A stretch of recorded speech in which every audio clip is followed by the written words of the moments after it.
Alô, Liberite! Oi, pessoal, tudo bom com vocês? Me ausentei nas últimas 2 semanas, foi necessário, eu precisava desopilar um pouco, e quando eu começo a sentir que isso se torna uma tarefa árdua, porque a gente faz pesquisas, a gente procura fundamentar o que a gente diz, não apenas jogar palavras soltas por aí, porque isso seria perda de tempo para mim e para vocês, né? E entregar efetivamente algum conteúdo. Eu quero continuar desenvolvendo com vocês o tema que eu abordei no vídeo anterior, porque eu não, na verdade, eu acabei trazendo todo um conteúdo a título introdutório, talvez, e para esclarecer alguns pontos, né? Claro, pautado no que diz o professor Christian Dunker, por exemplo, que é o professor doutor em psicologia, que me auxiliou, porque eu não falo por mim, porque eu não sou da área, né? Mas eu não enfrentei o problema que me foi colocado pela pessoa que comentou no canal, que ela disse, olha, minha mãe era realmente uma narcisista e eu fui criada nessa seita e muito difícil, todos os abusos sofridos e o que fazer, né? Minha intenção aqui não é dar conselhos ou dar pitacos, mas a gente vai desenvolver o tema, porque de certa forma eu passei por isso também, né?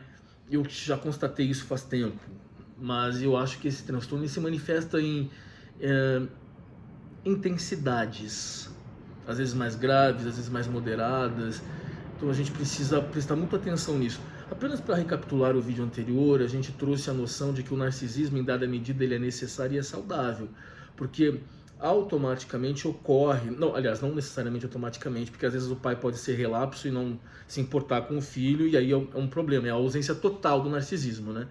Mas a partir do instante, partindo do pressuposto de que o pai idealiza o filho, né, de que ele pensa numa educação para ministrar ao filho, num futuro para o filho, isso já é um narcisismo, não é?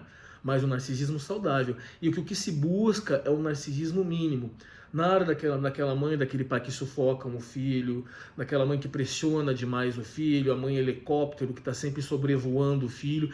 E trouxemos um ponto muito importante que é o maternalismo, né? A mulher que é sempre ocupada, a mulher que precisa ser uma super heroína, a mulher que não pode errar porque ela é deificada, ela é estereotipada, todo um arquétipo da mãe que cuida, da mãe que zela, da mãe que protege, da mãe que, caso o filho se desvie, não seja bem sucedido, a culpa é dela, né? Nós trouxemos o caso da psicóloga que pressionou tanto os filhos para que eles fossem bem-sucedidos, que eles sentiram muito pesadamente isso, mas são pessoas bem-sucedidas. E nós trouxemos também o lado da mãe zelosa e preocupada, mas da mãe que pensava, se eles fracassarem, eu fracassei, não é? E existe o transtorno narcisista, né? Eu me pautei aqui no vídeo de uma psicóloga também, e ela fala coisas muito interessantes, né? Ela traz a questão de que a mãe narcisista, ela é sempre a vítima, né? Então o filho não deve esperar dessa mãe um pedido de desculpas, um diálogo franco, aberto, um reconhecimento da culpa, né? Porque ela faz uma projeção e com isso ela consegue se vitimizar. Ela desvia da culpa projetando nos filhos ou no filho que ela elegeu para ser o bode expiatório, coisas que estão nela, né?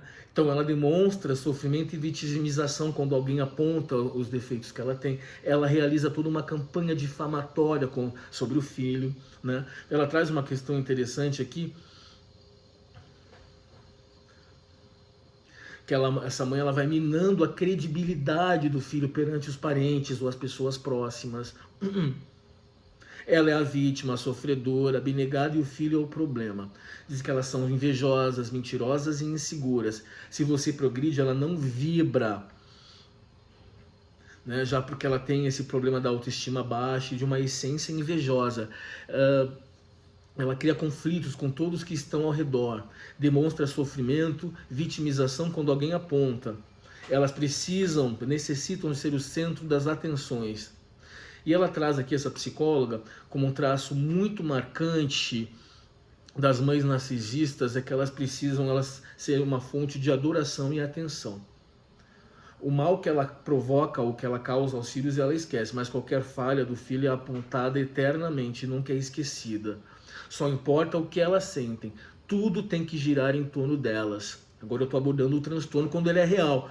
Aqui a gente já evoluiu dessa tendência que as pessoas têm agora de dizer que toda mãe é narcisista. Aí vem essa turminha aí que quer encher o consultório de gente para fazer terapia. É assim, você, sua mãe é uma narcisista assim, vem aqui se tratar. A gente já vai abordar esse ponto, né? Então, considerando, por exemplo, o Christian Dunker, ele faz uma separação entre a mãe egoísta e a mãe narcisista. A mãe que eventualmente errou porque é ignorante. Lembra que nós trouxemos coisas da minha mãe mesmo? Mãe muito jovem, né? Não sabe educar, não sabe, né? A sua mãe pode ter sido até perversa eventualmente contigo, por ser um ser humano. Ela pode ter descontado frustração e raiva em ti. De repente, um relacionamento dela que não dá certo, ela vai lá e desconta em ti. Vamos analisar isso tudo com calma antes dessa pecha de que é narcisista, né? Agora, é bem verdade que os conflitos entre pais e filhos são cada vez mais comuns, ou sempre existiram, e que essa romantização em torno da família, dos papéis, do papai que chega do escritório com a malinha, da mamãe carinhosa, acolhedora, e da vovó que está fazendo bolinho de chuva para assistir a novela das 8, é complicado. Eu acho que a gente precisa sair, sabe de onde? Desse mundinho da Janete Claire. Sabe o mundinho da Janete Claire? Que eu nem peguei a Janete Claire, porque eu nem era nascido quando ela morreu, mas eu sei que ela era uma novelista, sabe? O fantástico mundo de Bob, é tudo muito lindo, tudo muito romântico. Tá na hora de parar com a romantização, tá na hora da gente parar com essa coisa do maternalismo, de encarar mulheres, seres humanos que talvez não tenham vocação para maternidade, tá? Aí, porque depois que a coisa começa a dar problema, é uma narcisista, é um monstro, é o Hitchcock, a mãe do Hitchcock, como a gente colocou no vídeo anterior. Se você não assistiu, assista, foi um vídeo imediatamente anterior a esse. Acho que é bem interessante, tá? E agora a gente entrou no transtorno quando ele é real, quando ele existe de verdade, porque somos todos imperfeitos. E eu acho muito interessante a gente também olhar para a história de cada um, para a história dos teus pais, como eles foram criados, como eles veem o mundo, o nível de educação, o nível de sensibilidade. Tudo isso é muito importante, tá? Porque isso vai ajudar você no seu processo de assimilação da situação. De que essa pessoa é uma ignorante, ela não sabe o que está fazendo. Eu vou abordar melhor, por exemplo, com relação à minha mãe. A minha avó era uma portuguesa de baixíssima escolaridade, ela espancava minha mãe com correntes. Essa mesma senhora pegava crianças na rua e adotava, que era normal naquela época antiga, né? Essa adoção à brasileira, né? Sem formalidade jurídica, sem respaldo jurídico nenhum. Aí qualquer um diria, nossa, que generosa, pegando crianças. De repente ela pegava as crianças para torturar, mas não era isso que acontecia. Pegava para cuidar, para alimentar, mas era ignorante. E minha mãe conseguiu perdoar a mãe dela o dia que ela constatou o que eu podia fazer. Sem falar que antigamente era um modelo de educação que se adotava, né? Era bater, agredir o filho, né? Acreditava-se que era isso que corrigia. Mesmo nos colégios, os professores tinham aval dos pais, e era uma coisa institucionalizada de que poderia bater nos filhos, nos alunos. Inclusive canhotos apanhavam lá com a palmatória, eu sou canhoto, né? Para aprenderem a escrever com a mão direita. Veja que qualquer diferença, qualquer comportamento destoante dessa sociedade pérfida que nos cerca já é motivo para retaliação, né? Muito interessante. Nesse perfil das mães narcisistas, que a gente estava dizendo, né, que elas são sempre o centro das atenções, que os traços que as definem, que elas precisam ser uma fonte de adoração e atenção, elas invertem a lógica, elas são sempre as vítimas. Ocorre muitas vezes a parentalização. Isso aconteceu comigo. A parentalização se define por um processo de inversão geracional que se desenvolve no interior da família, por meio do qual uma criança passa a se encarregar das funções parentais em relação aos próprios pais em determinado contexto social e histórico. A criança é quem cuida do pai e da mãe, a criança é quem faz as tarefas domésticas, a criança é quem cuida dos demais irmãos. Eu com 6 anos me deram um bebê recém-nascido para cuidar e me disseram que eu tinha a obrigação de fazer isso. Ninguém pensou, mas ele também é uma criança, não é? E o filho, né, que é criado nesse contexto, ele não tem autorização para sentir raiva, carência. ele não pode se queixar, ele não pode ter problemas, já que só a mãe tem o monopólio da dor, o monopólio do sofrimento, ela é a vítima desse filho, né? Então ela projeta e coloca seu mau comportamento e o caráter no filho, para poder negá-los em si mesmo e punir o filho, e assim ela se exime. Nunca admite o que faz, não se arrepende, não se desculpa, e é melhor você não esperar por isso, já que ela é a vítima de tudo e de todos. Os filhos crescem carentes. Como é que é? Os filhos crescem carentes, confusos e culpados, com a sensação de que deveriam ter recebido mais amor e atenção, e tornam-se reféns dos pais, buscando esse amor que lhes fora negado por toda a vida. E aí a gente sabe de algumas, né, sequelas de ter passado por isso, né, que é a dificuldade em criar laços, em confiar nas pessoas, já porque essa troca de afeto lá na tenra infância, a primeira experiência afetiva que você tenha com seus pais e depois consigo próprio, isso na verdade macula, né, distorce as tuas emoções a um ponto que você já não sabe muito bem distinguir, né, uma ameaça de um afeto real, você repele tentativas de aproximação porque você desconfia, você não confia em ninguém. Isso é muito comum, isso aconteceu comigo. Um outro ponto que ela traz aqui, que a gente aprende a se gostar através do amor dos pais, né? Essas trocas emocionais tão importantes. E que os filhos crescem sob uma forma feminina ameaçadora, baseada no controle e na desvalorização, com a projeção negativa de uma mãe insegura, invejosa e vitimizada. É um dos perfis mais complexos, segundo a psicóloga, e prejudiciais que se pode encontrar. Você vê que ela fala que é um perfil complexo. Ou seja, né, para você chegar aí, por aí, esse pessoalzinho que está por aí dizendo que está todo mundo com narcisismo, a mãe, né? São pessoas que não estão comprometidas com a ciência, com a ética, né? São pessoas que estão mais interessadas mesmo em vender o seu produto, em vender terapia, em vender livro, em vender curso. É isso que elas querem, tá?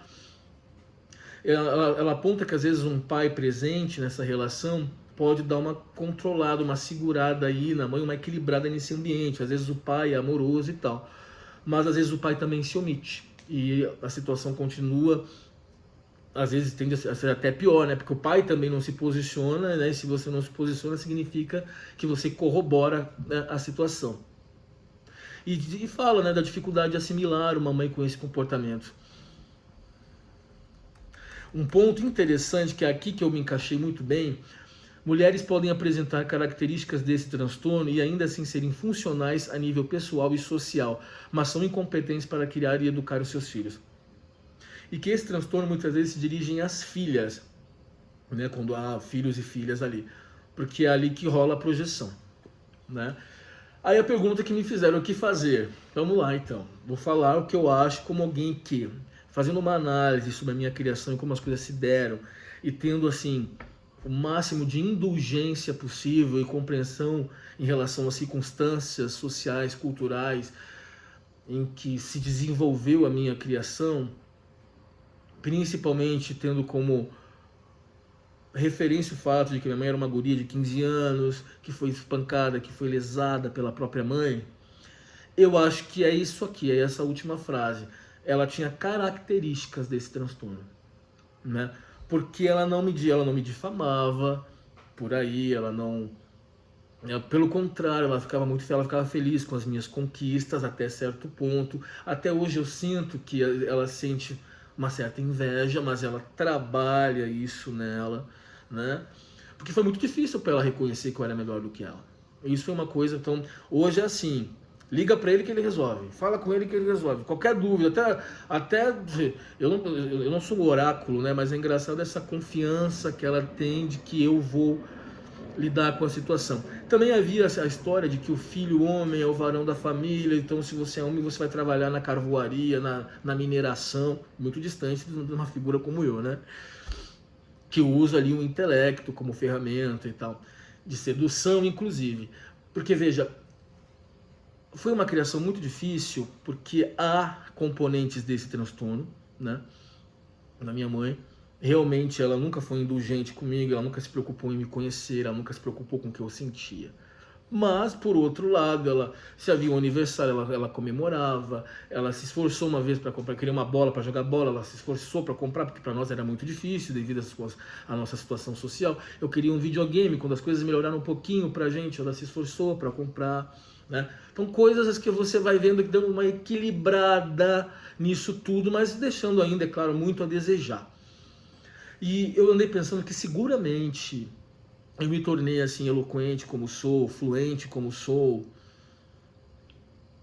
para driblar esse complexo de rejeição que eu desenvolvi. Porque eu lido, eu duelo com isso desde a infância. E realmente o que essa psicóloga diz é verdade. Você tem muita dificuldade para confiar nas pessoas, no afeto que é destinado a ti. E mais do que isso, você tende a buscar perfis similares a essa criação que te foi dada. Pessoas que vão te maltratar, pessoas que vão te sabotar, que de repente vão até tripudiar em cima de ti.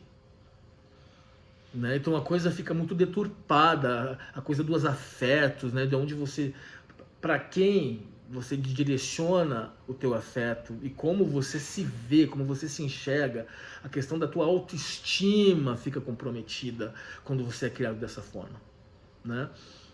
Então eu vejo sim indícios dessas características de transtorno na minha mãe, mas como eu vejo imaturidade, como eu vejo que ela também foi uma vítima, como eu vejo que ela não deu conta de ficar gerando filhos um atrás do outro, porque na bênção patriarcal dela, ou ela falando aqui dos mormons, dizia que ela seria mãe de muitos filhos, assim como provavelmente consta na tua, que é mulher, geralmente consta essa informação, porque é prática das organizações religiosas e seitas se perpetuarem através do alto índice geracional de filhos, né?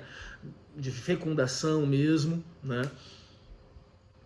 Eu acho que também é muito interessante a gente comparar esse perfil da mãe narcisista com esse Deus Mormon que é pregado. Um ser monstruoso, né? Um monstro, o cara é cruel demais, não há indulgência nenhuma. Ele não te dá a menor possibilidade de defesa. Ele diz que o filho dele, o tal, aquele auto-intitulado Messias chamado Jesus Cristo, já que a igreja mormon se intitula cristã, vai advogar para você, mas pode ir tirando o teu potrinho da garoa, porque isso não vai acontecer não, segundo eles se ensinam, dentro da lógica deles, né, que de lógica não tem nada, né? E é interessante também como esse ambiente religioso dessas seitas são muito profícuos, né? Proliferam pessoas narcisistas e elas ocupam posições de destaque. Não é raro que um narcisista seja o próprio fundador de uma seita, porque tem tudo a ver com controle, com manipulação, com inversão de lógica, né? Com tornar o outro refém de você, porque nós seres humanos, nós temos alguns problemas, sabe? A gente não gosta de ser preterido. Se você sofre uma rejeição de alguém, principalmente se você já é complexado com isso, você tende a querer buscar conquistar aquela pessoa. Já reparou isso? Se alguém não gosta de ti, você se preocupa o que tem de errado. E quanto mais traumatizado você for nesse sentido, mesmo um desconhecido que aparentemente não vai com a tua cara, você se preocupa. Eu superei isso, eu adotei na minha vida e já serve aí para ti, se quiser e se te interessar, adotar como referência, porque nós que passamos por algo parecido, imagino que você tenha passado pior até, não sei, eu utilizo o princípio da reciprocidade em tudo na minha vida. Se você me ignora, eu te ignoro. Eu posso até te procurar uma vez. Se eu sentir que devo me retirar, se eu sentir que eu não sou bem-quisto, não sou bem-vindo em dado ambiente, eu me retiro, sem sofrer nem um pouco. Agora, toma cuidado para não se arrepender, como já aconteceu algumas vezes. As pessoas às vezes julgam precipitadamente, não te conhecem, se baseiam em ilações ou em primeiras impressões e depois se arrependem. Comigo dificilmente tem volta. É quando você começa a se reconhecer como um ser de valor. Você perdeu alguém que você gosta, mas aquela pessoa também te perdeu. Paciência, a vida segue, o mundo gira e mistério sempre há de rolar por aí, não é? Há um outro aspecto interessante, foi quando eu vou falar como eu comecei a lidar com isso, nessa intensidade, nessa proporção em que esse transtorno se apresentou dentro de casa. Porque realmente, minha mãe sempre disse, você é o filho mais diferente, eu não sei lidar com você. né? Eu deveria ter se esforçado um pouquinho mais. E falando nisso, ela foi em dado momento, nossa relação estava tão insustentável, eu era adolescente, então... E ela sempre já que eu era quem cuidava da casa, como eu falei, né, que aconteceu o que eles chamam de parentalização, eu cuidava de tudo, eu cozinhava, eu limpava, né? E ela só trabalhava, eu criava os filhos dela, a autoridade deveria ser atribuída a mim. Então a minha palavra, desde que eu não me excedesse, ela poderia ser uma mediadora ali, mas me conceder poderes para tomar conta da situação dela. Não fazia isso, ela me desautorizava, então os meus irmãos tripudiavam de mim, eu era um guri muito estressado, muito cansado, porque eu não tive uma vida normal, de um guri normal, né? Mas eu comecei, eu lembro que eu pressionei tanto ela, que eu falava, ficava horas às vezes no ouvido dela, né? Falando da maldade que ela me fazia. E ela jamais reconheceu, nunca me chamou sequer para conversar. Então ela procurou uma psicóloga. Quando ela procurou essa psicóloga, e ela sempre a vítima, sempre a mãezinha solteira. Porque essas mulheres de origem muito humilde, elas têm esse discurso muito marcado, muito estabelecido. A mãe solteira que foi abandonada pelo marido, que é uma vítima, que pariu vários filhos, como se ela tivesse sido obrigada a isso. Tá certo que no caso da minha mãe tem ali a questão da bênção patriarcal dos mormons, né, que mandam você sair por aí povoando o planeta Terra com um bando de gente que não vai ter futuro nenhum, geralmente. Ela procurou essa psicóloga, a psicóloga falou assim, se fazendo de coitada, de vítima, né? E a psicóloga disse assim, olha, você fez tudo o que pôde, seu filho não pode te julgar dessa maneira. Bom, essa psicóloga, o que ela foi ali? Ela foi ética? Ela escutou os lados, as duas versões? Eu, se fosse um profissional, eu não tomaria partido dessa maneira. Eu, no mínimo, já que era inviável, de repente, confrontar a filha e mãe e tal, suspeitaria que esse filho está agindo dessa maneira, deve haver razão para isso. Que minimamente respalde isso. Existe o filho ingrato, existe o filho revoltado, existe o filho que não valoriza a mãe, o que não era meu caso. Espero que pelo menos isso ela tenha pontuado na terapia, né? Porque o que elas fazem, elas pintam você como a razão dos problemas, transferem para você o problema. Ela tá certa, ela é a vítima do filho, né? E ela me disse isso recentemente, eu fiquei indignado. Eu falei, olha, eu acho que o mais correto seria ela escutar as versões, não é? Até para ela não ser manipulada, né? Será que essa pessoa que está aqui se fazendo de coitada é realmente uma coitada, né? Mas enfim, foi o que aconteceu.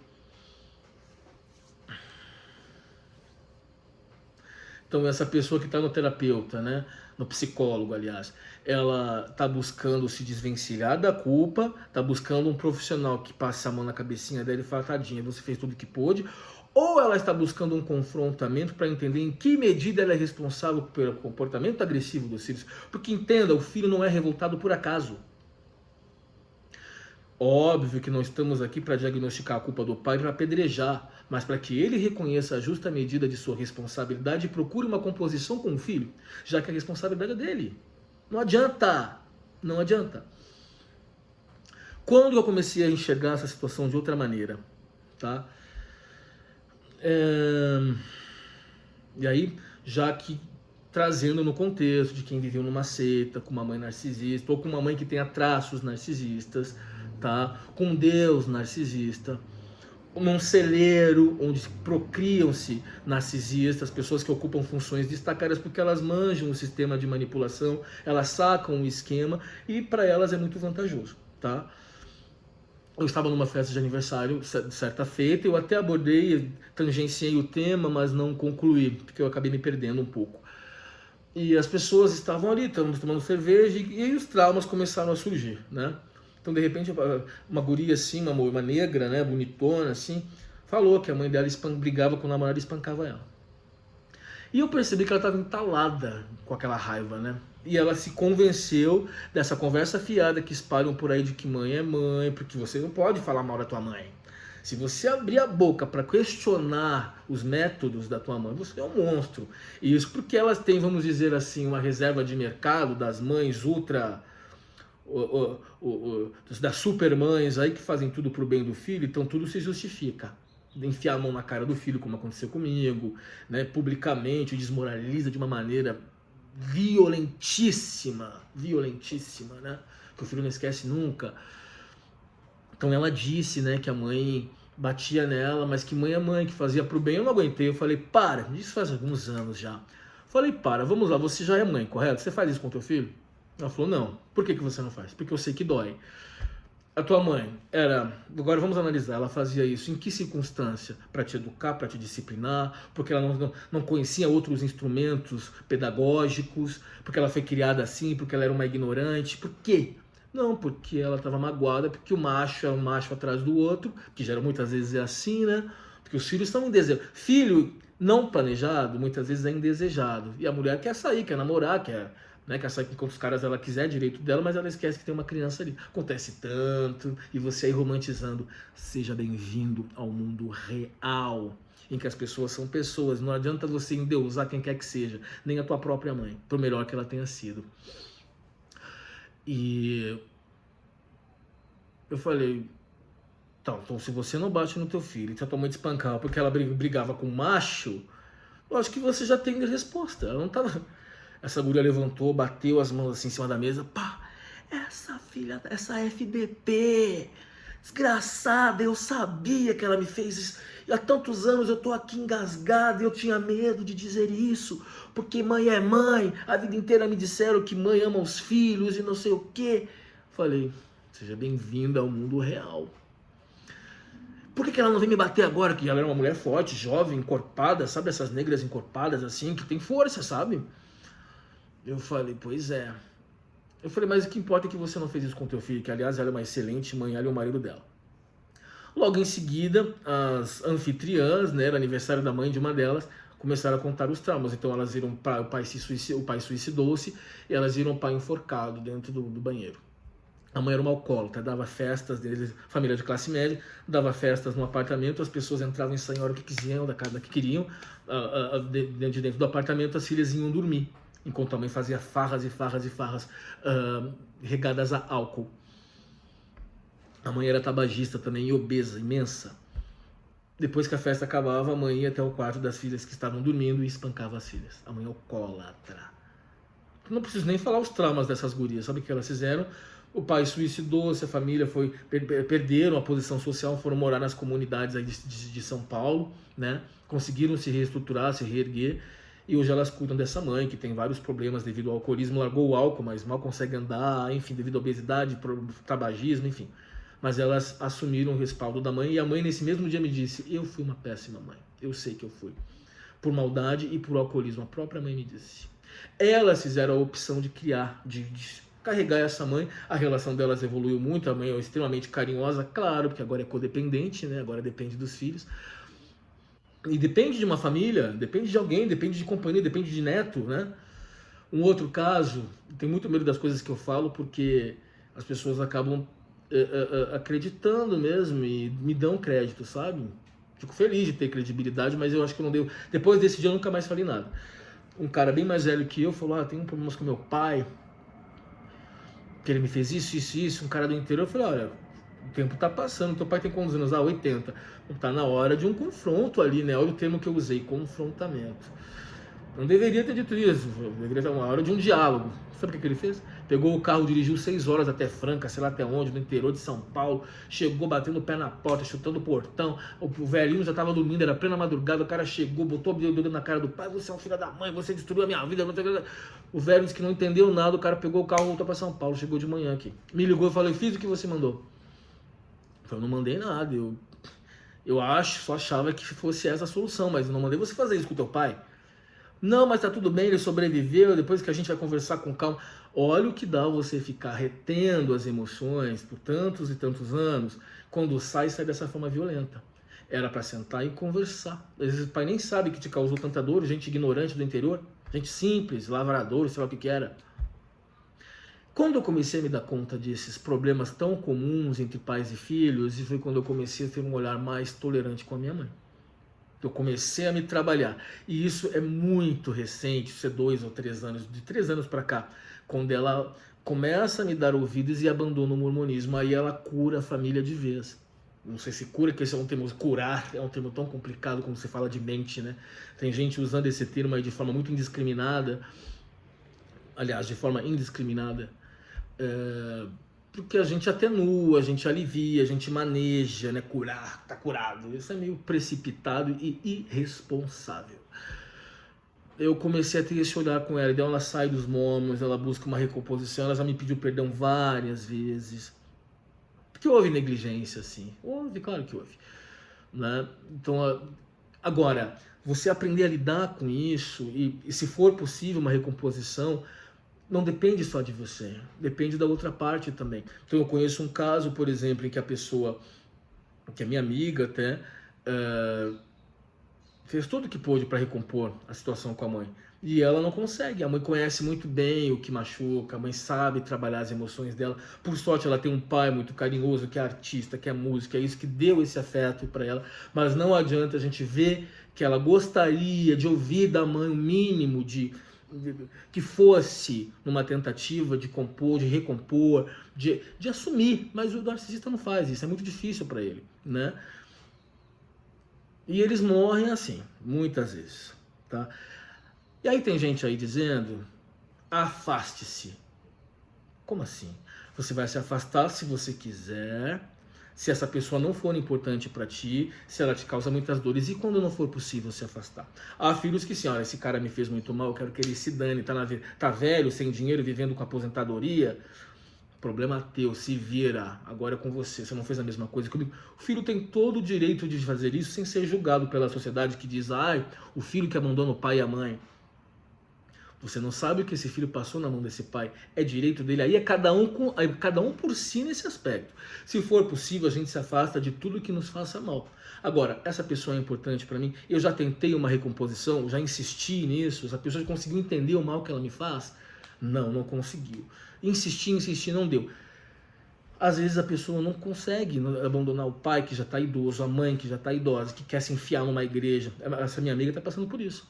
Os pais voltaram para a organização Momo depois de velhos. Essa mulher faz de tudo, ninguém presta, só a igreja que é incrível, e ela manipula tudo que está à sua volta e todo mundo tem que fazer as vontades dela. Essa pessoa já fez, olha, eu alugo para você um apartamento próximo da igreja, eu alugo um lugar próximo para você da minha casa para te ajudar. Nada tá bom. Ela fez reforma na casa dos pais para que a casa ficasse funcional para os pais idosos, com corrimões e tudo mais, rampas, né? E nada tá bom, e a família não ajuda, e a gente vê que ela não vai deixar, né? Então isso é uma decisão muito pessoal. Eu acho que às vezes as pessoas querem tirar leite de pedra, e a gente não tira leite de pedra, não adianta. O filho busca esse amor do pai pro resto da vida, né? É a gente entender que às vezes quem não presta é a mãe, é ela que não tem para te dar, e você vai ter que se virar. Precisa de psicoterapia? Depende, não sei. Qual é a intensidade disso para você? Será que isso está ali? Em que medida isso afeta as tuas relações interpessoais? Em que medida isso penetrou lá nos teus circuitos, no teu inconsciente, isso de maneira reflexa, né, atinge ali outros segmentos da tua vida. Agora, você pode se autoanalisar, você pode aprender a se conduzir sozinho. Eu não aprendi a lidar com a minha mãe dentro de uma sala de terapia com um psicólogo, até porque muitos não saberiam. Eu aprendi observando, eu aprendi vivendo, porque a gente se autoconhece vivendo. A gente se conhece vivendo, experimentando a vida. É assim que a gente se conhece. A gente tem que analitizar uma série de coisas, a gente tem que, sabe, parar para fazer reflexões, para aprofundar, para entender a dimensão do problema e a dimensão em que somos afetados por certas coisas. Ok, isso você pode fazer você e o espelho, desde que seja honesto contigo, desde que você consiga se confrontar. Se você for indulgente demais consigo mesmo, às vezes você se perdoa demais, se alivia demais e a culpa é sempre do outro. Em que medida eu sou responsável por alguma coisa? Eu estou disposto a ser confrontado por mim mesmo. Buscar psicólogo para receber carinho, meu amigo, buscou o profissional errado. Está projetando no psicólogo aquilo que você projeta no bispo da igreja mórmon, aquilo que você projeta no padre. E cuidado com o padre, né? Cuidado com o padre. Porque o último que chegar geralmente vira a mulherzinha dele. Não é isso que a gente aprendeu? O último a chegar é a mulher do padre? Da onde você acha que surgiu isso? Eu quis entender isso durante toda a minha infância e não conseguia. Por que o último a chegar é a mulher? Para até que eu entendi. Vide os altíssimos índices de estupros e violências sexuais. Pedofilia. Seja bem-vindo a esse mundo cheio de gente pérfida, sórdida e falsos moralistas. Tá? Falei tudo agora? Gente, eu falei tudo? Será que eu falei? Será que eu falei? Eu acho que eu falei. Porque nós aqui anotamos para não esquecer as coisas e entregar um conteúdo que preste, né? Falei, né? Falei, eu vou colocar para vocês então a fala dessa psicóloga sobre o transtorno narcisista. E aí o que a gente falou, porque a gente em dada certa medida viveu isso, né? E aí vai para cada um, como você quer lidar com isso, né? O que eu acho que é você ter que tomar cuidado para não ficar refém do teu pai ou da tua mãe em busca de um afeto que não vai chegar em você da forma como você espera. Tá bom? E tendo sempre em vista que as pessoas são falhas, as pessoas erram, são imperfeitas. Nós temos essa natureza. Temos que ser tolerantes uns com os outros. Tá bom? Semana que vem eu volto. Eu vou ver se eu volto no meio da semana para trazer mais um conteúdo que eu já tenho aqui. E aí a gente conversa melhor. Foi ótimo falar com vocês. Pensei tanto nesse conteúdo no decorrer da semana. Você vê que eu tô metralhadora hoje, né? Nem hesitei para falar. Nem hesitei, porque eu tô a semana inteira. Sabe? Eu preparo tudo na cabeça primeiro, depois eu organizo no papel. Tá bom? Eu vou nessa, tchau, e a gente se fala. Aproveite o final de semana. Beijão.